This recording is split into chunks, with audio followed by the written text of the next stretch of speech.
Welcome to Reinventing You, a podcast of the Reinvention Collaborative, a Boyer-inspired national consortium of leading research universities dedicated to strengthening and, if you will, reinventing undergraduate education.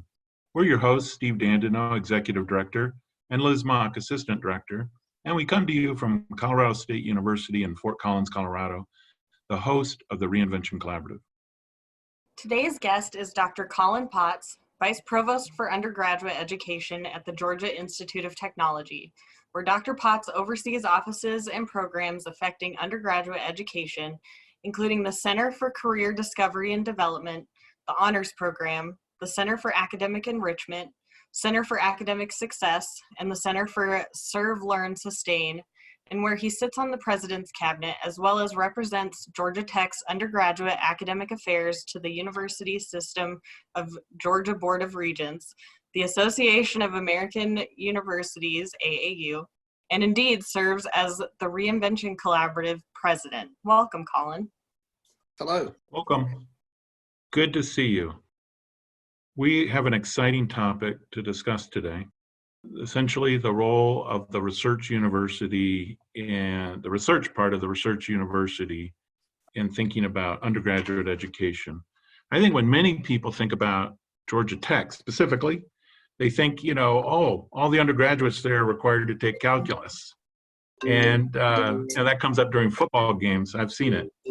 And they may also think of Georgia Tech's innovative partnerships with business and industry, like those computer science master's degrees that receive so much attention.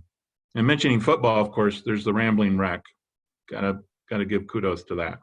But what they don't think of, I'm pretty sure, is of an institution whose considerable faculty and staff expertise is marshaled in an effort to make Georgia Tech itself better. A university, if you will, by and for its faculty and staff and students, as well as for the larger community, society, and global partners. But with COVID, this basic setup, this traditional setup and self-understanding, this discipline and partner and funding agency, external, outward-facing orientation may be changing. Can we talk about how the research in Research University, broadly understood, may be used to strengthen universities themselves, particularly their undergraduate programs? Yeah, it's actually, so hi Stephen, it's great to be here. It's a really interesting question because, of course, we're in strange times, and this summer, which is when many researchers go away to conferences normally and conduct research in their labs to wow their professional colleagues across the globe, there was a big shift in attention. And being a science and technology dominated university, we didn't really ask people to do this, but many researchers from different fields kind of stepped up and altered what they were doing, and I think marshaled some student teams as well to do research in a number of areas. So we allocated, we have a decision to make, obviously, because of social distancing. How many classes are we going to offer in person? Do we have the rooms for them? What's their new capacity going to be? So things just were like working out seating plans and calculating optimal seating arrangements using, geometrical packing models and things like this was actually something that a couple of our industrial engineering faculty took on, and they were immensely helpful in that respect. We have some leading epidemiologists who've been fantastic in really optimizing our testing and contact tracing strategies. We have biologists who actually stood up a surveillance testing facility, which is, basically for asymptomatic individuals to just get regularly tested. That gives a 24-hour turnaround on test results. And if some clarification is needed, we have a CLIA certified lab where we can actually do diagnostic testing, which would lead to a definitive diagnosis. And so all of that's really been done internally by people who have that expertise. And it's really shone a light on something that I think is really important that we've been doing since before COVID. And actually, as I think and most people know, we have a new president, Angel Cabrera. And so we've been going through, in his first year of his tenure, we've been going through a strategic planning process. And one of the I think, subtext of the strategic plan. It's not really called out as an explicit goal, I don't think, but it sort of runs throughout. Is the idea of Georgia Tech being, well, it actually is a goal. I was going to say that there's a theme of being an anchor institution and kind of directing our intellectual efforts, whether it's research or community engagement or what it is, to the community outside ourselves, but not just the world at large, but where we are, Atlanta, Georgia. But within campus, it's to essentially be essential example to ourselves. Can we actually apply to ourselves some of the scholarship, the learning, the research that's going on campus? So one of the big topics that's really animated a lot of our student success efforts over the past 5 years has been an interest in sustainability, which is something that many students care very passionately about. And during that period, we have had built on campus a living building, a zero emissions building. It's very, very impressive. And it has all kinds of features in it that are, you could just sort of say as a demonstration, like a kind of a, this is kind of three-dimensional billboard. Isn't Georgia Tech great? But it's actually a real building we use for all kinds of purposes. And it's a sort of site of research into sustainability. So we're feeding back into ourselves, what we're learning. I'll give you one example of that. In the middle of the building is a rather unobtrusive architectural feature. It's a ramp that goes up from the front door and it kind of runs up to the building is built on a slope. So it goes up to the roof or goes down to the rooms at the back. And it's specifically designed for those in wheelchairs, but it's fairly unobtrusive. And it means that disabled people can enter in the front door. They're not forced to go around the back by the garbage bins and have to ask to be let in specially.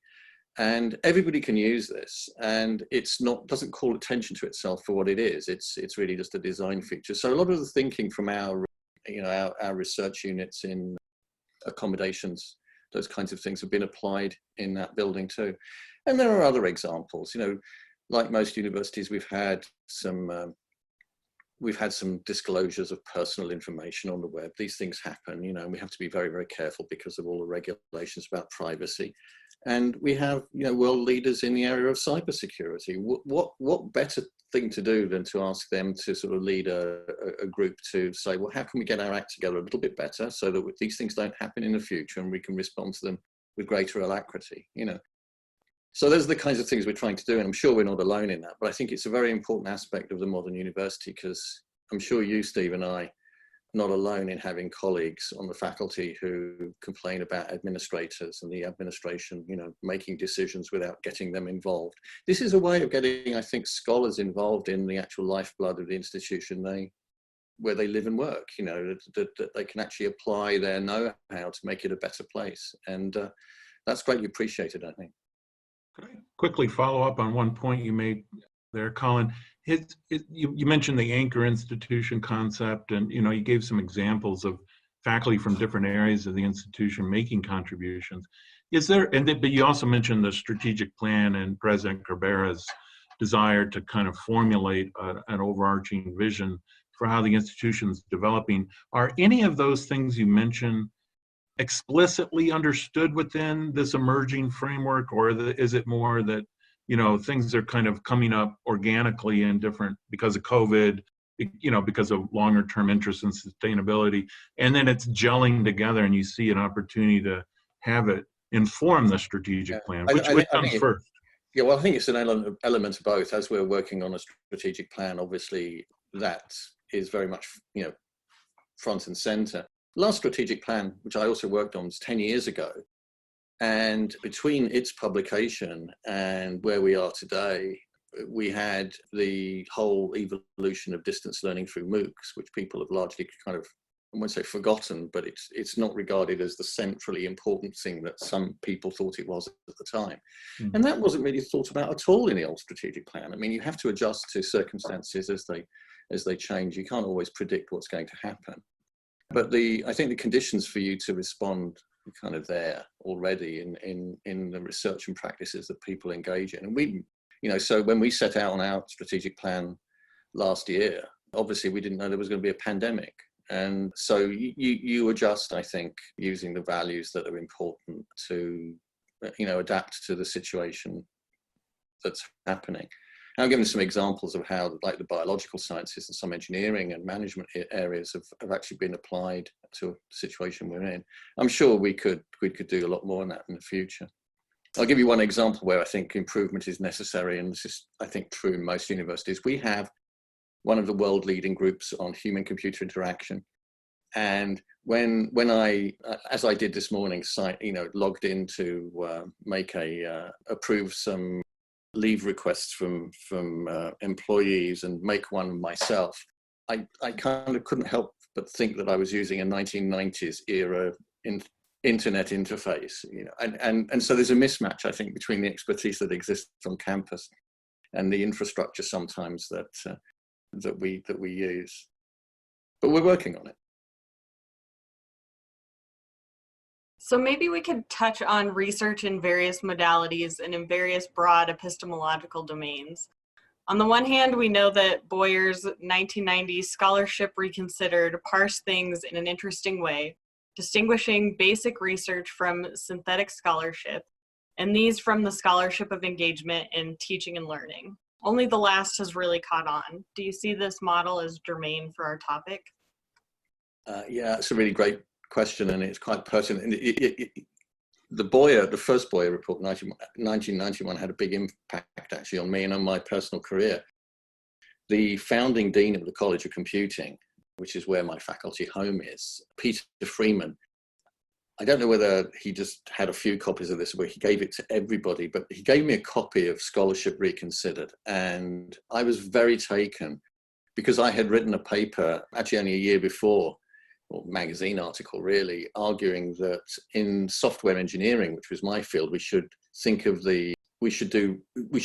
research or practice as our laboratory. We shouldn't develop techniques and then tell the rest of the world that they should use what we're doing. We should actually be deeply embedded in applied work. And that might seem uncontroversial today, but in what was then a very theoretically dominated field, that did actually make some waves.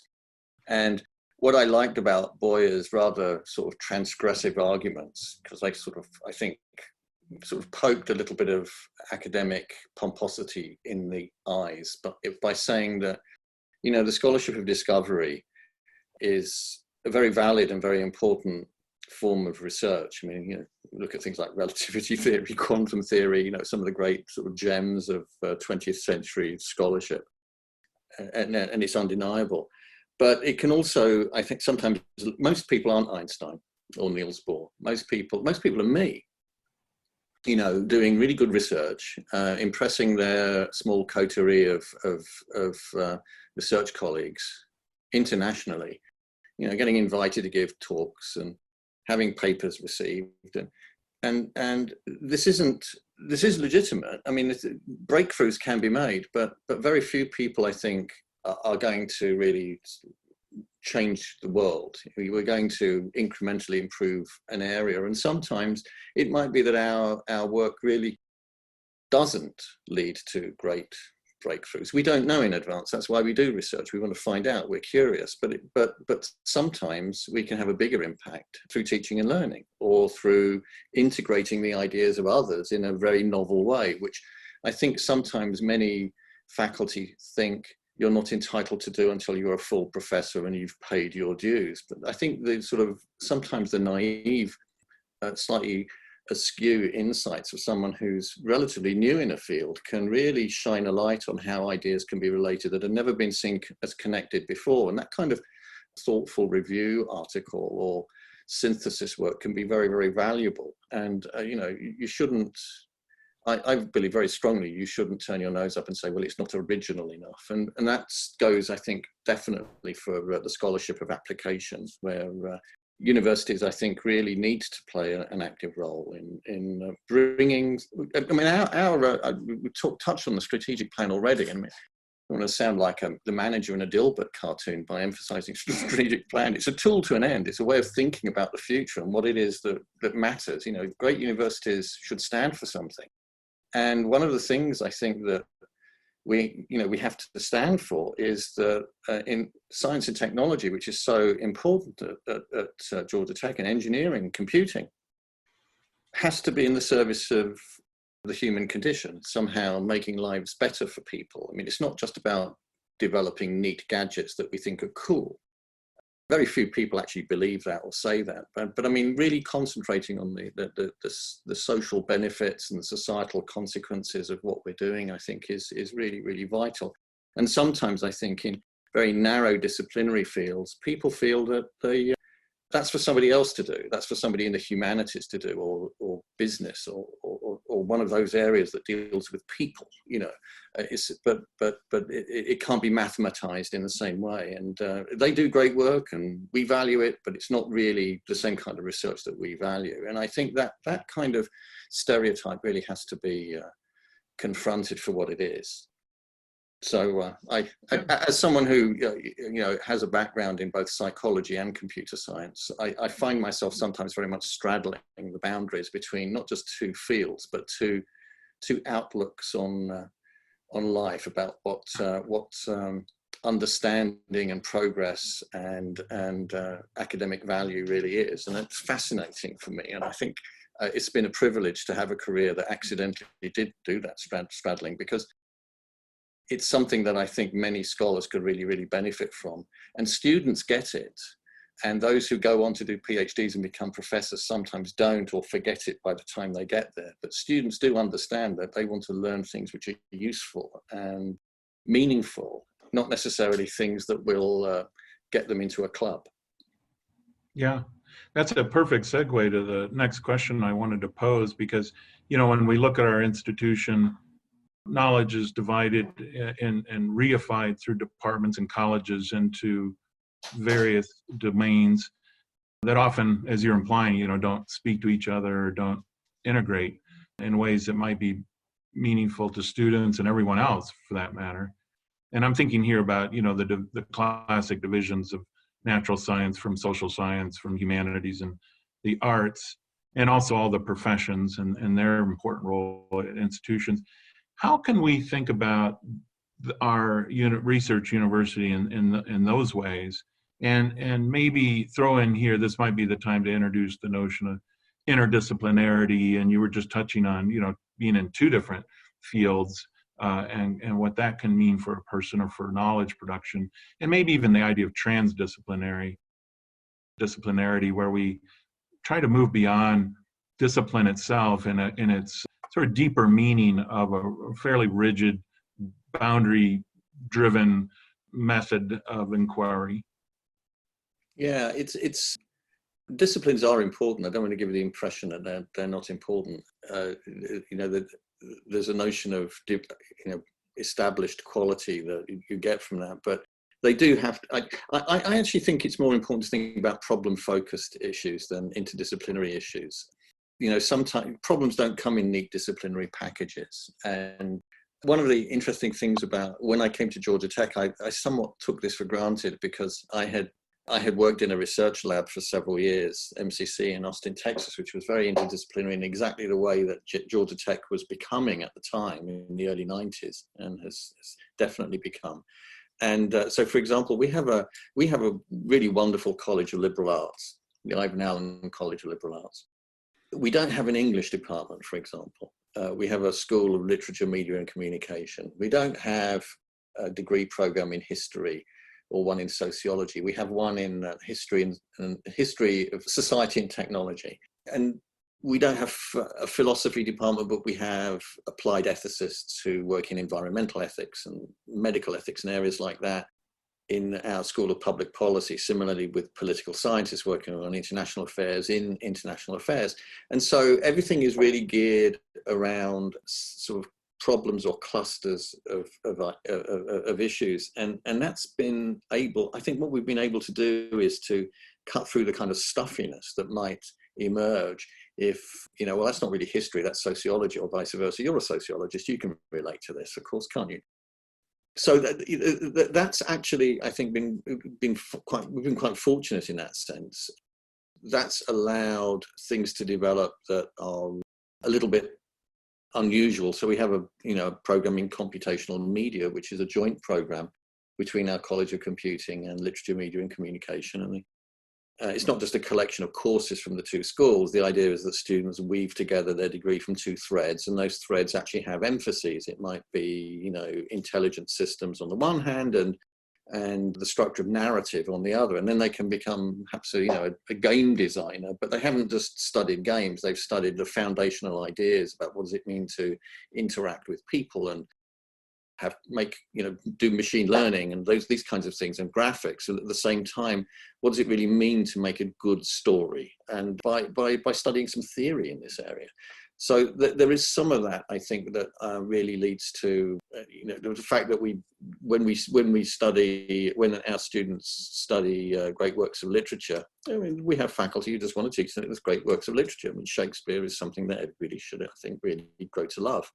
But there's a surprising connection with, science and technology and so many things. I mean, most great Victorian fiction was really, in one way or another, about the Industrial Revolution. And, we're dealing with things like social networks and fake news and so on today. And the great works of literature about that haven't yet been written.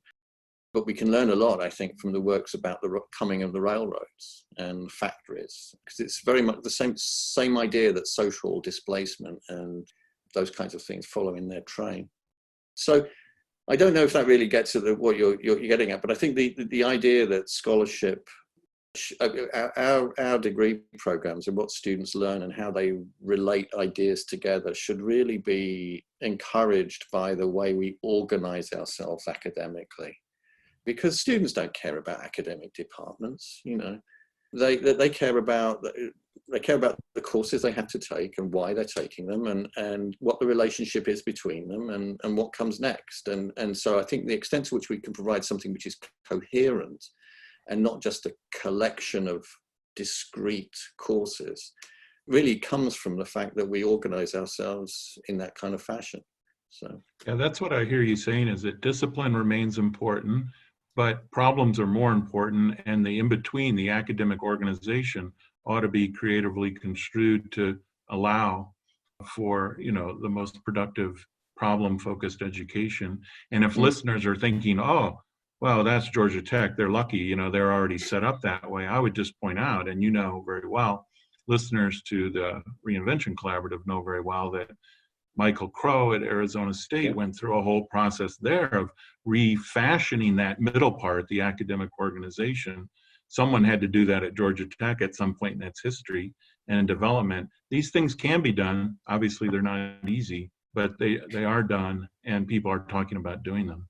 Yeah, we were just one thing that we've really just done very recently in the last 2 weeks, or it's been in the making for over a year. We've created a new, at Georgia Tech we have schools. That's what we call our departments. So we have a new department essentially, which doesn't belong to a college. It's actually a sort of free-floating school. It's a real experiment for us in the area of cybersecurity. And it's very much a collaboration of the College of Computing, the School of Public Policy, and others. But it's not just an overlap between those that has, that half belongs in one college and half belongs in another college. It's a new kind of entity. We may actually see some more of these in the future. We've got a School of Music, but we don't have a conservatory. The emphasis is on digital music technology. And we have an international musical instrument competition, which is fantastic. Every year, the Guffman competition, and some of the instruments which are displayed there and are what you might imagine, kind of 21st century synthesizers. Others might be these Rube Goldberg mechanical devices that don't look like musical instruments, but really relate mechanical engineering and woodworking and other fields to new modes of musical production and artistry. And it's just really great to see things like that, I think.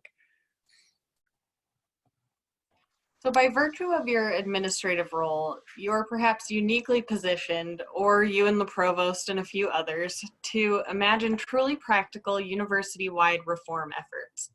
What kinds of concrete changes and what sort of sticks and carrots to drive those changes can you imagine at Georgia Tech, and by extension at any such resourceful research university?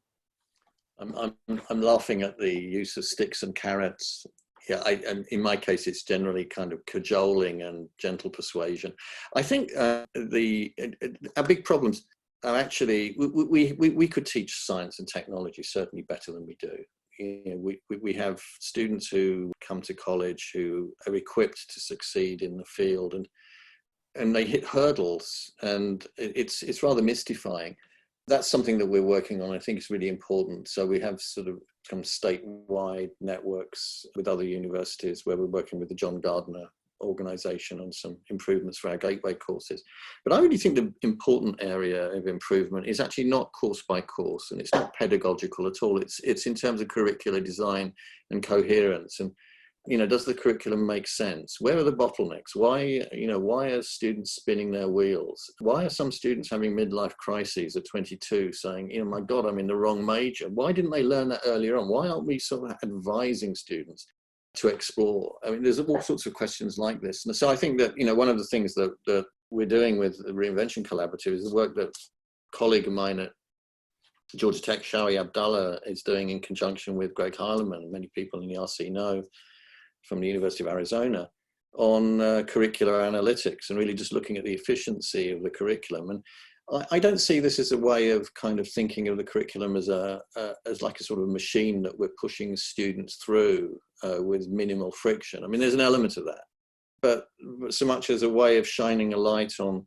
where in the curriculum are the points where students are not meeting with the success that they should have been prepared for, or are starting to lose track of the meaning of what they're doing. And you know, how could we optimize and redesign the curriculum so that students could actually explore more, perhaps do more of these sorts of electives and minors, rather than forcing them into a very linear, this course follows on from that course, which follows on from that course sort of mentality.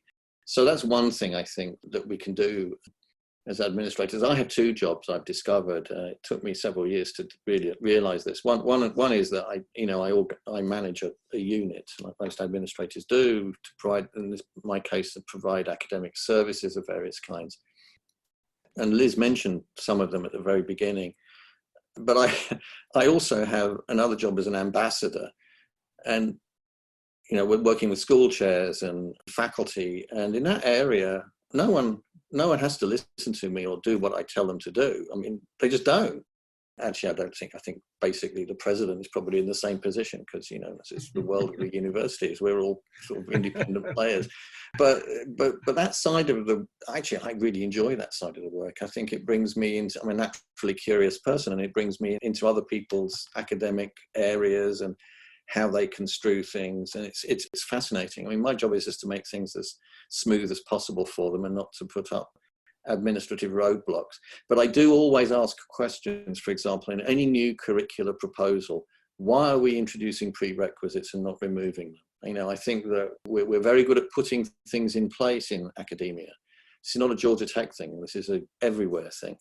We design new courses, we design new programs, we design new sequences. We never take them away or sell them. And when we do, we regard it as a form of failure. Well, that didn't work.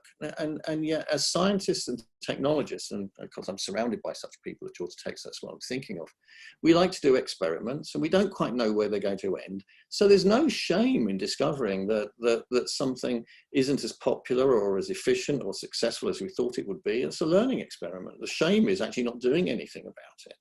Because when we have limited resources, it's really not appropriate, I think, to keep pushing something that is a pet project that isn't benefiting other people. So that's one of the things that I think faculty originating administrators should really always concentrate very much on, because we have, I think, the conscience and the background and the understanding to ask those kinds of questions. And they're not business questions, they're questions about meaning and value. Perhaps that's what business truly is, actually. But that's why I think being in a position, having a sort of overarching view of the institution is so exciting and allows you to do so much, because you can ask those kinds of questions and seek answers for them. One of the things that I think that we also do as administrators is that we don't administer. We kind of lead and cajole and pull things along. I mean, there is some paper pushing as well. I hate that aspect of the work, and that's what people normally think of when they hear the word administration. But it's also helping to design new programs and forging relationships between things. This to me is what things are about. And in this, over the summer with COVID, that's really been very important, because we've had to react to an ongoing situation. But we've also been, I think, on the fly designing a kind of a new view of the university, which is going to be some of the best aspects of it. And I hope none of the worst aspects we will see about that will be preserved afterwards, when life gets back to not where it was in 2019, but whatever the new normal is. And I think we'll be judged by the quality of the education we can provide and how we've learned from what we've had to go through the last few months, and will continue for the next few. So that's something that I think it's very difficult for individual faculty members to do, but collectively they can contribute to. And so one of my jobs is to help that process happen. Yeah, I think your description of the leadership role deserves an amen. That was wonderful to hear. And you mentioned COVID, and we do want to acknowledge that we're having this discussion in the midst of a worldwide pandemic. And, you know, I was giving a talk at a conference at an Australian university just recently, which is one of the strange benefits of this situation we're in, where there's more opportunities to connect with our colleagues around the world who are having virtual online style gatherings. And it's much easier to invite people from far distances to join and learn. And during that process, I was one of the leaders of this university. He really thought that we were being forced into a paradigm shift, his words. And that's something, we don't talk about paradigm shifts as much as we used to in the 70s and 80s, perhaps. But I wondered I know you thought a lot about that, and I wondered if this idea, that you were just bringing up, that we're living through a crisis where we have to rethink our paradigm in higher education, is that a useful idea for you? Do you think we ought to continue to explore, to revive that discourse from a bit of an earlier epoch? Yeah, I mean, I think the whole idea of a kind of fundamental shift in our thinking, which I guess is what a paradigm means in this sense. It may be necessary that there's a seductive attraction, I think, about this talk of paradigm shifts. I mean, you're talking about a university leader here. I'm sure he had read Thomas Kuhn, but many people talk about this, and it's filtered through Malcolm Gladwell or something.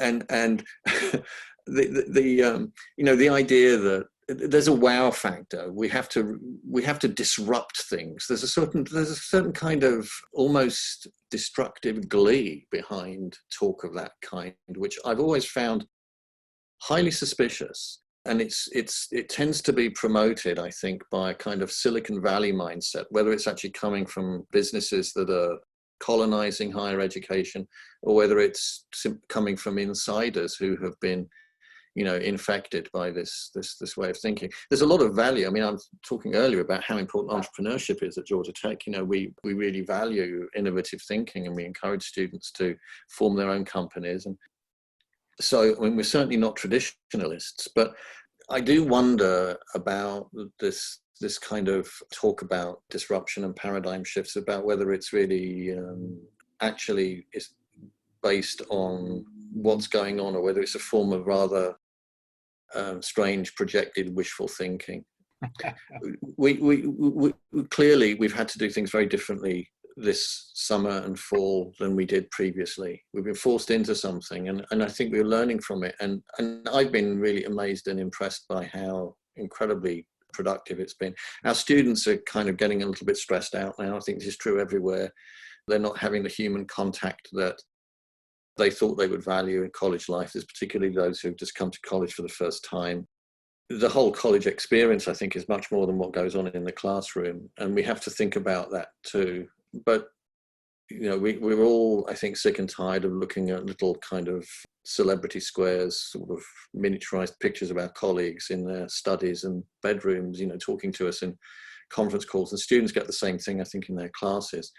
But the best of what we're learning, I think, is how we can do hybrid classes in an effective way and what hybrid doesn't mean. And hybrid doesn't mean, I don't think it means dividing a class into two, half of the students staying at home, half of the students being in class, and the faculty member having to divide their attention to these small thumbnail descriptions on the screen and the real people in front of them sitting 6 feet apart from each other. You get the worst of both worlds in that kind of situation. But I think ways of managing class discussions so that blowhards don't totally dominate the discussion, which can be done much more effectively using technological mediation, various kinds of turn-taking algorithms. Really little things can make a huge difference. That's a far cry, I think, from the kind of paradigm shift that some people were talking about, certainly in the early part of the decade, where the small upstart organizations would basically become the new great universities and the middle tier of universities would go out of business, just like happens in high technology industries. I don't see much sign of that happening. But I do see a sign of lots of smaller universities really suffering with enrollment crises. Most of the members of the Reinvention Collaborative, I think, are medium to large-sized universities. They're research universities. Many of them are state universities. And I think they'll survive, and many of them will flourish because there's a social need for what they do. But I do fear for the smaller institutions that really depend on several hundred new students every year, and they depend on international students. Right. This is becoming very difficult for them. So is there anything that we've missed that you want to talk about today? Well, I wanted to mention that I said that entrepreneurship is very important. One of the things I think that research universities do, and the RC is really about research universities.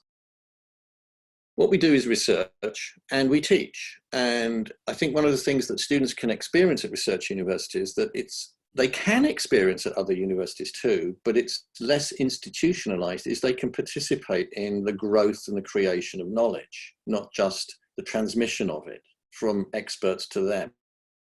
And I don't mean by this just undergraduate research of a traditional notion where a student works with a faculty member in their lab or whatever, and maybe they clean the test tubes the first semester and then they write a review paper the second semester. And this is worthy and it's great, but the single investigator model in many disciplines, including the social sciences, maybe not the humanities, but certainly in science and engineering and computer science and social sciences, is really breaking down, and we're looking at multi-tiered teams, multi-institutional teams in many cases, conducting research.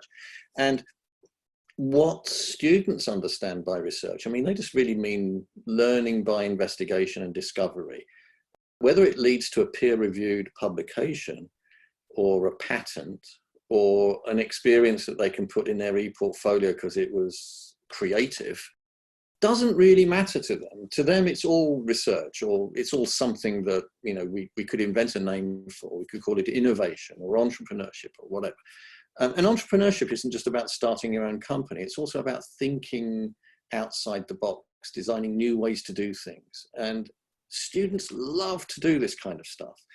And at Tech, we have students who are good at science. They come at high school, they come to Georgia Tech. Many of them want to study engineering, some want to study business or the liberal arts, but they all have a background in science. What they don't have a background in, ironically, is the scientific method. So they don't see science, many of them, as a mode of discovery. They see it as a really interesting field of knowledge. They don't look at innovation and entrepreneurship in that way. They understand that those are processes of discovering and inventing and doing things.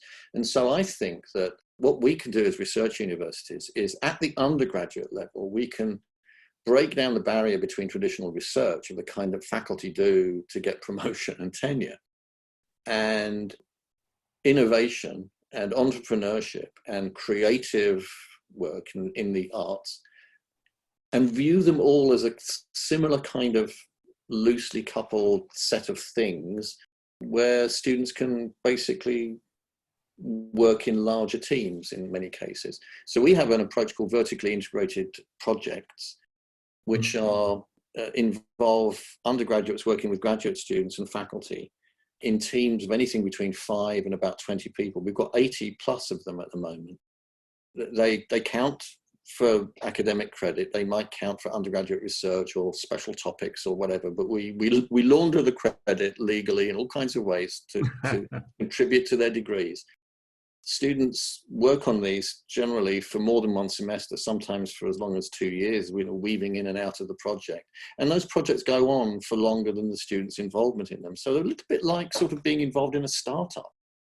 We have a program called CreateX, which is for students who do want to start a startup. And it's a 3-course sequence, but students can hop in and out wherever they like. And they get support and mentorship about what does it really mean to create something that other people want, not just what they think is a cool idea.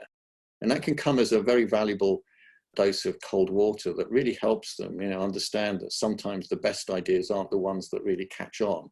And we also have an extremely large program, which is now over 100 courses and, several thousand students are going through this every year, called Serve, Learn, Sustain, which is our community engagement project. And some of these projects are VIP projects, some of them are course oriented, but their students are basically applying their knowledge that they're gathering in their studies in service of the community.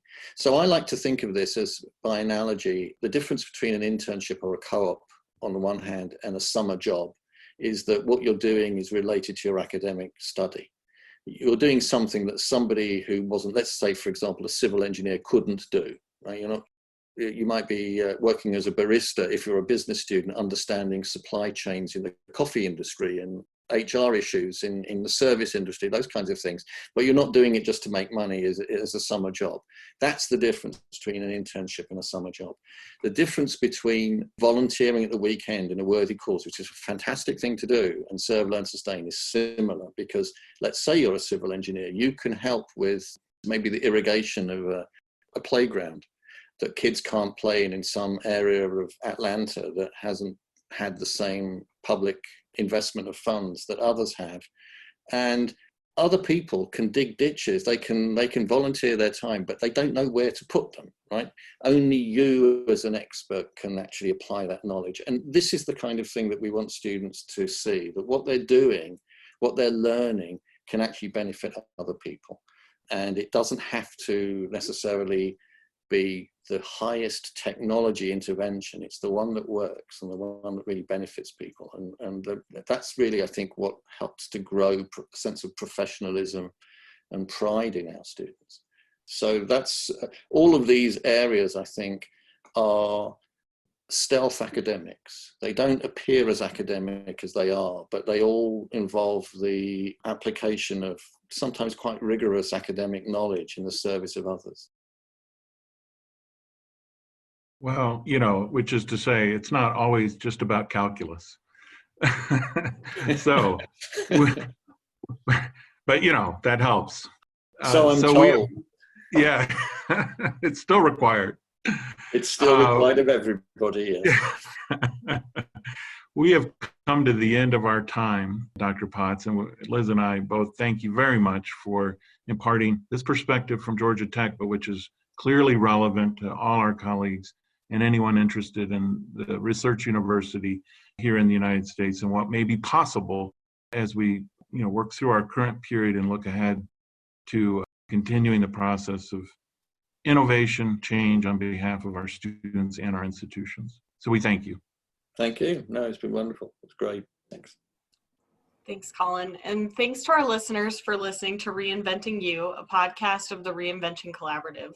Reinventing You is available on Apple Podcasts, Spotify, Stitcher, or wherever you get your podcasts. To learn more about the Reinvention Collaborative, check us out at reinventioncollaborative, all one word, .org. RC members can listen to an extended version of this interview at the members section of our site.